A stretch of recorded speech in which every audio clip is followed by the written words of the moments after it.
buenas tardes, Dios les bendiga. Les saluda su amigo, su servidor, el pastor Vicente Cortés, de aquí de la ciudad espacial de Houston, Texas. Bienvenidos a su canal Ministerio Pentecostal Verdad Bíblica.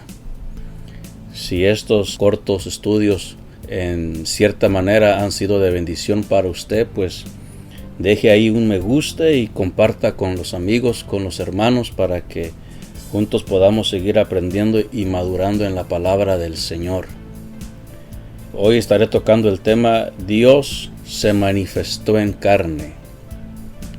En 1 de Timoteo 3:16 el apóstol Pablo dice: E indiscutiblemente grande es el misterio de la piedad.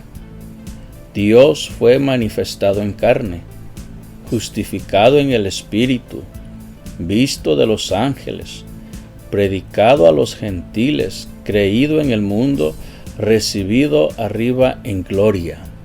Esta es la versión Reina Valera de 1960. La Biblia del Oso de 1569 dice: y sin falta, grande es el misterio de la piedad, Dios se ha manifestado en carne. La Biblia interlineal dice: e indiscutiblemente grande es esta, siendo él de el bien reverenciar misterio que fue hecho manifiesto en carne. La Biblia textual tercera edición dice: e indiscutiblemente grande es el misterio de la piedad, él fue manifestado en carne. Y la Biblia Septuaginta al español dice: y convenidamente grande es el de la piedad, misterio que fue manifestado en carne. ¿Bajo qué concepto o interpretación el apóstol Pablo dijo Dios se manifestó en carne? El apóstol Juan dice en 1 de Juan 1:1: en el principio era el verbo era con Dios y el verbo era Dios. Notemos que lo que Pablo dijo en su carta a Timoteo es lo mismo que el apóstol Juan dice en su epístola, en el capítulo 1. Los dos hablan de un verbo y de un Dios. ¿Quién es este verbo y este Dios que se manifestó en carne? ¿Qué concepto o qué interpretación usan los apóstoles en estos pasajes? Examinemos lo siguiente para llegar a una conclusión sana. Alguien dijo por ahí: ¿cómo explicas a Dios? Si te preguntaran: ¿cómo podría el infinito creador del universo, que existe más allá de todas las dimensiones de nuestra existencia finita, caminar entre su creación, hacer convenios con ellos, aparecerse a ellos en nube, en fuego, ir a la batalla por ellos, bendecirlos, maldecirlos y redimirlos? Fíjese, los antiguos sabios judíos reflexionaron sobre la misma pregunta y respondieron: la memra.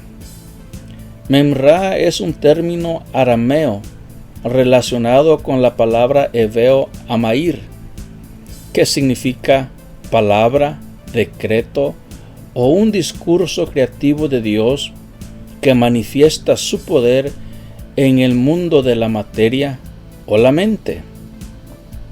Es un término utilizado especialmente en el Targum como sustituto de el Señor, cuando se debe evitar una expresión antropomórfica.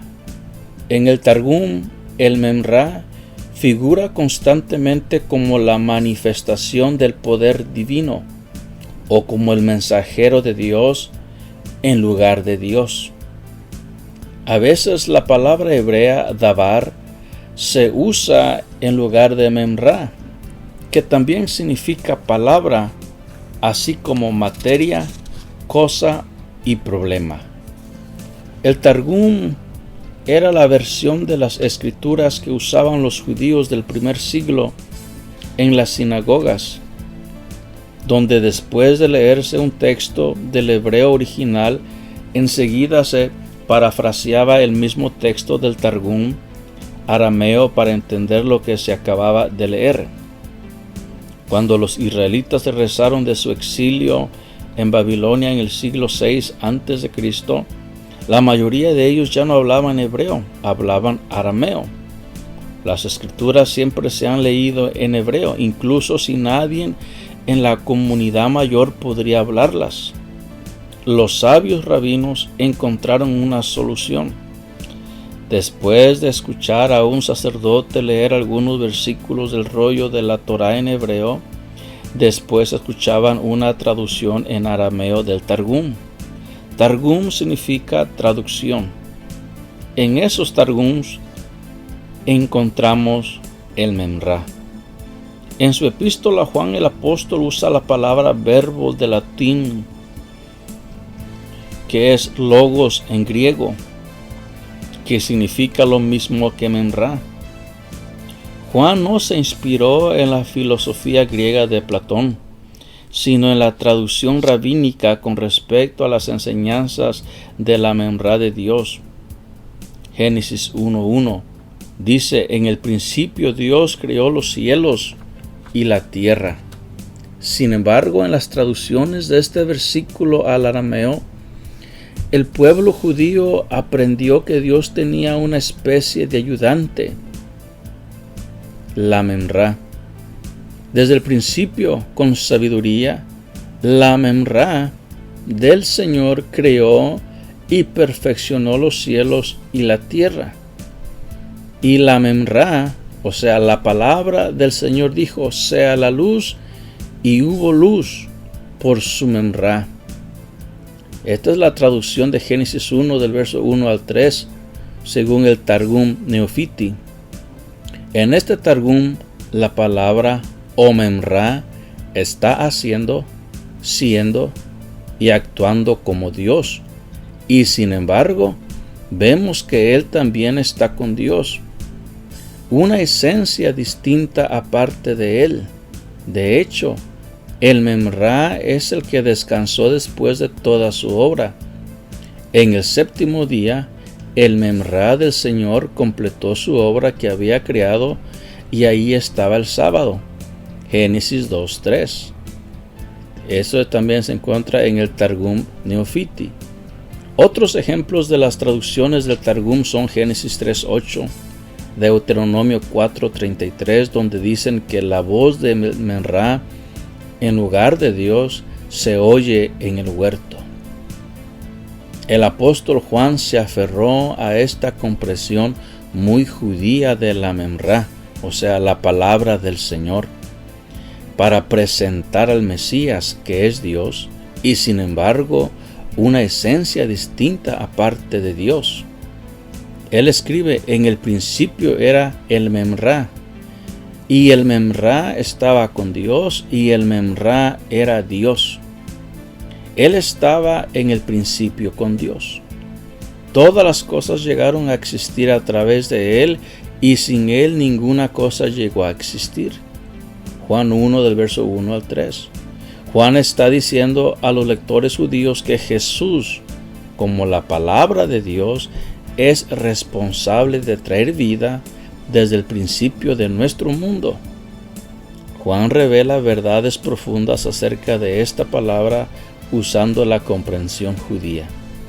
De la misma manera, el apóstol Pablo da a entender que el que se manifestó en carne fue el Memra, el verbo de Dios, usando la misma interpretación y concepto de los rabinos judíos. En el libro de Ezequiel capítulo 8 encontramos el relato de la Shekinah del Señor saliendo de Israel. La gloria Shekinah es una manifestación visible de Dios en la tierra, cuya presencia es retratada a través de un acontecimiento natural. La palabra Shekinah es un nombre hebreo que significa vivienda o quien habita. La gloria Shekinah significa hizo morar, refiriéndose a la presencia divina de Dios. En la encarnación de Jesús, la Shekinah del Señor, o sea, de Dios Padre, había regresado a la tierra, no en forma de luz, de fuego o de nube, sino en la forma de un hombre de carne que tabernaculó entre nosotros. Así el Memra era distinto de Dios, pero igual que Dios. Esta fue una paradoja que los rabinos reconocieron, pero no pudieron explicarla. Pero no importa, porque cuando leemos Filipenses 2:6, entendemos lo que quisieron dar a entender, el cual, siendo en forma de Dios, no estimó el ser igual a Dios como cosa que aferrarse. En Colosenses 1, versos 15 al 16, dice: Él es la imagen del Dios invisible, el primogénito de toda creación, porque en Él fueron creadas todas las cosas, las que hay en los cielos y las que hay en la tierra, visibles e invisibles, sean tronos, sean dominios, sean principados, sean potestados, todo fue creado por medio de Él y para Él. Así que el que se manifestó en carne fue el Hijo de Dios, la Memra, el Logos. Así que con esto te dejo. Medita en la palabra del Señor.